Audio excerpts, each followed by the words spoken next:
बार दोस्तों हम लेकर आ चुके हैं आप लोगों के लिए 10 मिनट में 50 ताज़ा और बड़ी ख़बरें बताएंगे। दोस्तों आखिरकार हिमाचल पर क्यों मच गया बवाल, बीजेपी ने कैसे रची हिमाचल में सरकार गिराने की साजिश, और आखिरकार क्यों असदुद्दीन ओवैसी ने मैरिज एक्ट का किया पूरी तरीके से विरोध, कहा मुसलमानों को अब सड़कों पर आना ही पड़ेगा, और क्यों आखिरकार दोस्तों किसान मानने को तैयार नहीं सरकार की कोई भी बात, कैसे दोस्तों अपनों ने ही अखिलेश और कांग्रेस को दिया धोखा, तमाम मुद्दों पर बात। लेकिन उससे पहले अगर आपने अब तक हमारे चैनल को सब्सक्राइब नहीं किया तो जल्दी से कर लीजिए, पास में एक घंटी आएगी इसको भी दबाइए ताकि हमारे हर वीडियो की जो अपडेट है दोस्तों वो आपको मिल पाए और आप दोस्तों हमसे जो यहाँ पर जुड़े रहें।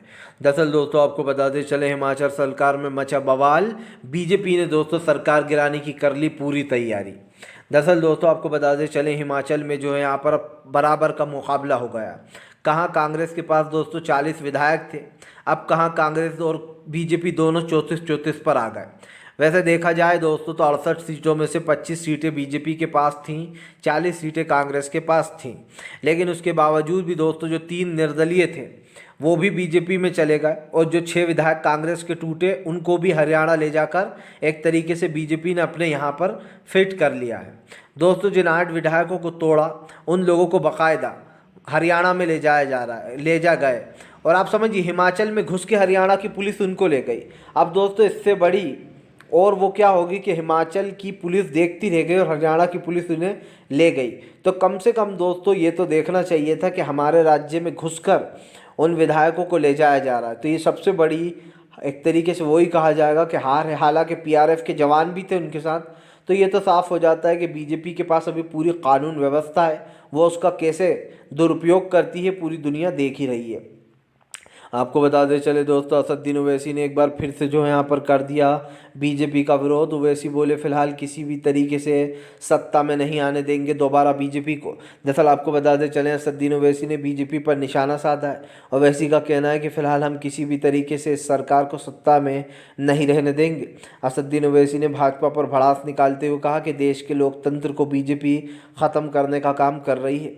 ओवैसी ने कहा कि फिलहाल मुसलमानों में निकाह कराकर ही शादी होती है, लेकिन बीजेपी इस को भी ख़त्म करने कर दिया एक तरीके से। आपको बताते चले दोस्तों अखिलेश को मिले धोखे के बाद अखिलेश यादव बोले हमें गद्दारों की पहचान हो गई है, कौन लोग नहीं चाहते कि पीडीए मजबूत हो। दरअसल दोस्तों आपको बताते चले 6 बेईमान विधायकों ने अखिलेश का साथ छोड़ा, जिसके बाद अखिलेश यादव ने काफ़ी जमकर घेरा उन्हें। हालांकि आपको बता दें अखिलेश यादव ने पूरी 3 सीटें जीत ली वे 6 विधायक जाने के बाद भी। लेकिन आपको बताते चले खेल यहाँ पर अड़ा कि फ़िलहाल इस वक्त अखिलेश यादव ने जमकर उन विधायकों को सुनाया, और दोस्तों जिन विधायकों ने धोखा दिया है वो सबसे ज़्यादा तो ब्राह्मण थे और 2 एक उसमें ठाकुर थे, यानी कि दलित पिछड़े आदिवासियों के ख़िलाफ़ थे एक तरीके से ये लोग। इसीलिए दोस्तों इन लोगों ने धोखा दिया और बीजेपी की गोद में जाकर बैठ गए। दोस्तों साफ दिखाई देता है कि जो लोग आज इतरा रहे हैं वो सिर्फ इसलिए इतरा रहे हैं क्योंकि नरेंद्र मोदी दोस्तों इस वक्त सत्ता में है, यानी कि केंद्र में है, और जाहिर सी बात है जिसके बाद केंद्र की सरकार होती है वो मजबूत होता है दोस्तों, कुछ भी कर सकता है, और बीजेपी वही कर रही है। आपको बताते चले दोस्तों पतंजलि आयुर्वेदिक को जमकर लगी फटकार। कोर्ट ने कहा कि फ़िलहाल गुमराह कर रहे हैं पतंजलि के विज्ञापन, और सरकार जो है दोस्तों वो बहरी और गूंगी बनी बैठी है। दरअसल दोस्तों सरकार बहरी और गूंगी और अंधी भी है। लेकिन क्यों है ये आप समझिए, क्योंकि दोस्तों बाबा रामदेव प्रधानमंत्री मोदी के ख़ास हैं। अब भैया बाबा रामदेव झूठे एड फैलाएं या फिर झूठी भ्रामक खबरें दें या फिर अपनी दवाइयों को दोस्तों बता दें कि इसको पीकर लोग उड़ने लगेंगे, तो भी बीजेपी कुछ नहीं कहेगी। क्योंकि दोस्तों जो लोग बीजेपी को चंदा देते हैं, चाहे अडानी हो, अंबानी हो या बाबा रामदेव हो, ऐसे लोगों पर बीजेपी एक्शन नहीं लेती है। ऐसे में सुप्रीम कोर्ट को ही फटकार लगाना पड़ती है, और वही फटकार सुप्रीम कोर्ट ने बाबा रामदेव को लगाई है और इस एडों पर रोक लगाने की मांग की है कि जो आप आयुर्वेद के गलत गुमराह करने वाले विज्ञापन प्रस्तुत कर रहे हैं इस पर रोक लगाई जाए। आपको बता दें चले दोस्तों क्रॉस वोटिंग के बावजूद भी तीसरी सीट जीत गए अखिलेश, लेकिन अखिलेश ने दोस्तों ये साफ कहा है कि जिन लोगों ने उनको धोखा दिया है वो लोग पीडीए के खिलाफ थे। अखिलेश ने कहा कि हमें अपने और पराओं की पहचान पता चल गई है। दरअसल दोस्तों जो लोग अखिलेश के साथ बैठ रहे थे, जो लोग साबित कर रहे थे और ये कह रहे थे बार बार कि वो पीडीए को जिताएंगे, उन्हीं में से कई बड़े दिग्गज नेता दोस्तों उठकर चले गए। ऐसे साफ दिखाई देता है दोस्तों कि फ़िलहाल इस देश में लोकतंत्र ख़त्म करने के लिए हज़ारों लोग हैं दोस्तों, लेकिन लोकतंत्र को बचाने के लिए कोई आगे नहीं आ रहा है। सब लोग दोस्तों अपने पैसे बनते हुए देखना चाहते हैं, सब लोग अपने आप को मंत्री की कुर्सी पर देखना चाहते हैं। इसलिए देश का दोस्तों जो लोग बड़ी बड़ी बातें करते हैं ना, इंक्लूडिंग नरेंद्र मोदी दोस्तों, जो लोग कहते हैं हम तो देश के लिए काम कर रहे हैं, आप देश के लिए काम नहीं कर रहे हो। आप अपने करोड़ों रुपए छाप रहे हो, आप बड़ी बड़ी गाड़ियों में घूमने के लिए काम कर रहे हो, आपके तो ऐश हैं, विदेश जाते हो, फ्री के पैसे पर खाना खाते हो, आराम से महंगे महंगे कपड़े पहनते हो, गाड़ियों में घूमते हो, तो आप जनता के लिए क्या कर रहे हो? कुछ नहीं कर रहे हो। आप जिन विधायकों को आप पैसे देकर ख़रीद रहे हो, जनता ने उनको दूसरी पार्टी में वोट दिया था जिताने को, लेकिन आपने दूसरी पार्टी के विधायकों को तोड़ के अपनी पार्टी में ले लिया। इससे साफ दिखाई देता है दोस्तों कि जो बड़े बड़े तमाम नेता जो ये बड़े बड़े वादे करते, दावे करते, हम जनता के लिए ये करेंगे वो करेंगे, सब झूठ है दोस्तों। दरअसल बीजेपी सिर्फ अपने लिए कर रही है। उसको सत्ता का इतना लालच है दोस्तों कि वह देश के लोकतंत्र को भी ख़त्म करने को तैयार है, देश को हिंदू राष्ट्र बनाने को भी तैयार है, देश में हिंदू मुसलमान भाईचारा ख़त्म करने को भी तैयार है। तो बीजेपी जो है ना दोस्तों, वो इस देश की एक ऐसी पार्टी बन चुकी है जिसने पूरे देश को न सिर्फ तोड़ दिया है बल्कि ख़रीद भी लिया है। उन तमाम विपक्ष पार्टियों के विधायकों को, एक भी पार्टी ऐसी नहीं बची है जिनके विधायकों को अब तक बीजेपी ने ख़रीदा ना हो। तमाम पार्टी के विधायक तोड़ चुकी है बीजेपी। आपको बता दें चले दोस्तों, फ़िलहाल दिल्ली में आम आदमी पार्टी ने कर दिया अपने उम्मीदवारों का दोस्तों नाम जारी। दरअसल आपको बता दें चले दोस्तों, आम आदमी पार्टी ने अपने तमाम विधायकों के नाम जारी कर दिए हैं। बताया जा रहा है कि आम आदमी पार्टी के ये तमाम विधायक जो है दोस्तों, ये अब कहीं ना कहीं इन 4 सीटों से चुनाव लड़ने वाले।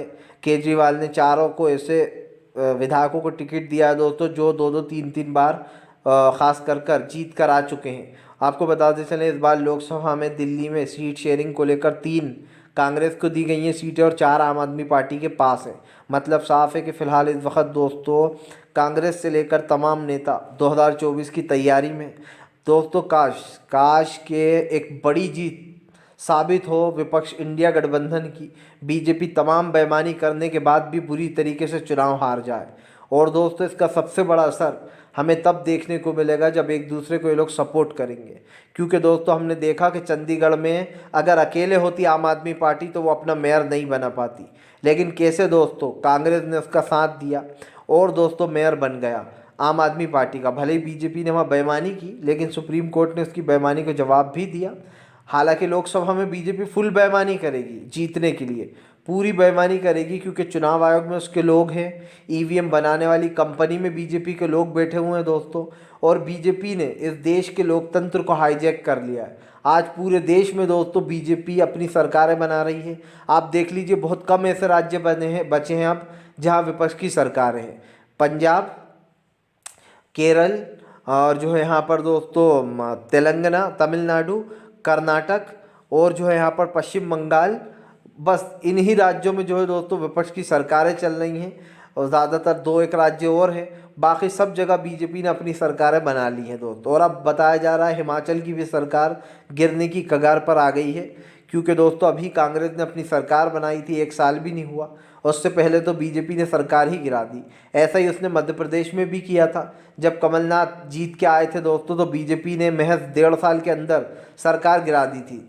और यही दोस्तों अब हिमाचल में होने जा रहा है। हालांकि हिमाचल में अभी एक एज है दोस्तों कि कानून के तहत अगर सरकार को बचाया जा सकता है, क्योंकि कानून ये कहता है कि दल बदल कानून के तहत अभी सरकार बच सकती है। क्योंकि आपको बताते चले, दावा भले ही किया जा रहा है, लेकिन देखना ये होगा कि सुप्रीम कोर्ट का इस पर क्या रुख होता है अगर ये मामला वहाँ जाता है तो।